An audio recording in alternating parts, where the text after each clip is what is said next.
안녕하세요. 부동산 칼럼 쓰는 남자 북칼럼입니다. 오늘은 보유세에 대한 이야기를 해보고자 합니다. 집값이 크게 상승하면서 아파트 공시가격 또한 많이 상승했습니다. 이는 사람들이 내야 할 부동산 세금도 늘어났다는 것을 의미하게 됩니다.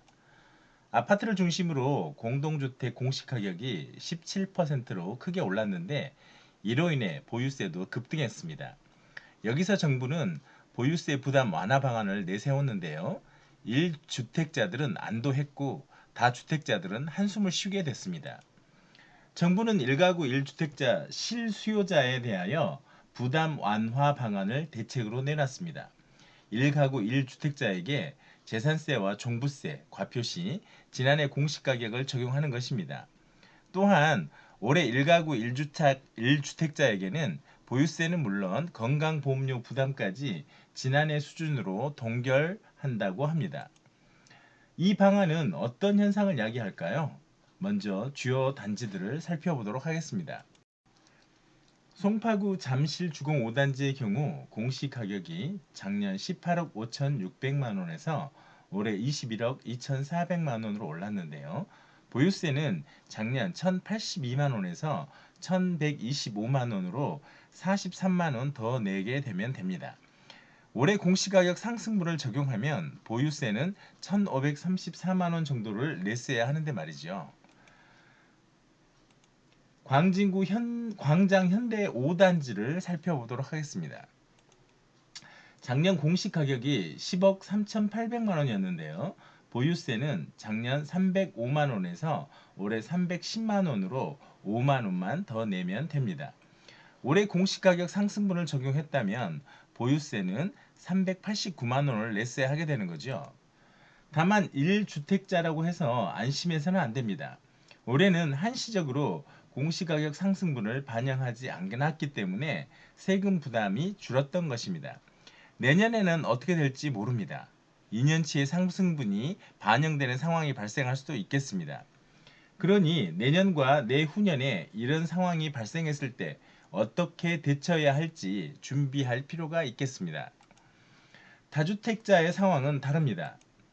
공시가 상승에 따라 보유세 부담을 그대로 떠안게 되었습니다. 올해 공시가격을 기준으로 재산세와 종합부동산세가 과세됨에 따라 보유세 부담이 늘어나게 되었습니다. 서울 용산구와 강남구에 주택 두 채를 보유한 사람의 경우 전년보다 약 8천만 원 정도 부담이 늘 수 있습니다. 주요 단지인 강남구 은마 아파트와 마포구 마포 레미안 프루지오 두 채를 보유하고 있다면 지난해 보유세 9,890만 원에서 2,356만 원이 늘어난 1억 3,246만 원을 내야 합니다. 보유세만 한 달에 800만 원가량을 내야 하는 것이지요. 그렇다면 보유세 부담이 늘어났으니까 다주택자들은 집을 내놓을까요? 사실 보유세가 줄어들 가능성이 있다고 판단되면 집을 내놓을 가능성이 높습니다. 하지만 지금은 일단 집을 내놓기보다는 지켜볼 것입니다. 왜냐하면 다주택자는 양도세 중과 세금이 굉장히 크기 때문에 완화 조치가 어떻게 될지 지켜보는 것이 우선이기 때문입니다. 사실 다주택자가 보유세 부담을 더는 방법은 오래전부터 전해 내려오고 있습니다. 바로 임차인에게 부담을 전가하는 것이지요. 이미 임대인이 보유하고 있는 보유세가 1% 늘면 증가분의 약 30%가 전세 보증금 인상으로 반영된다는 연구 결과도 나와 있습니다. 특히 월세의 경우 전세보다 좀 더 높게 전가되고 있습니다.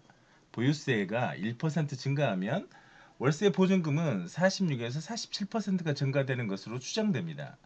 결국 보유세의 부담이 커지면 그 피해는 임차인에게 전가되는 것이죠. 다주택자들이 집을 팔게 하기 위해서는 메리트 있는 정책이 필요합니다.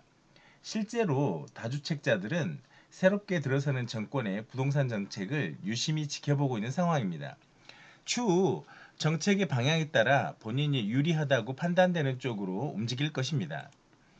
윤석열 당선인은 부동산 세제를 대대적으로 개편한다는 뜻을 내비쳤습니다. 부동산 세금 관련 공약을 살펴보면 부동산 세금을 낮추기 위해 공정시장가액 비율을 최대한 조정한다고 공약한 바가 있습니다.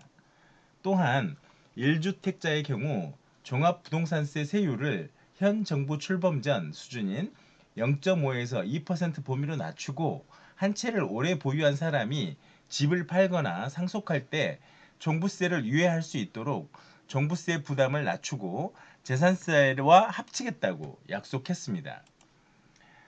다주택자에게는 최고 75%까지 부과되는 양도소득세 세율을 2년 동안 한시적으로 중과하지 않는다고도 했습니다.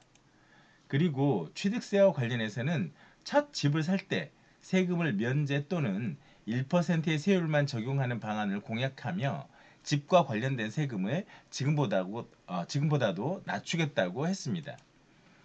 하지만 이러한 공약들은 대부분 법을 고쳐야 하는 상황들이기 때문에 현실화되기에는 많은 어려움이 있을 것입니다. 그러니까 지금 우리가 할 일은 실현될지 모를 공약을 덥석 믿고 움직이기보다는 조금 느긋하게 현재를 지켜볼 필요가 있습니다. 오늘 준비한 영상은 여기까지입니다. 유익하셨다면 구독, 좋아요, 알림 설정 부탁드립니다. 감사합니다.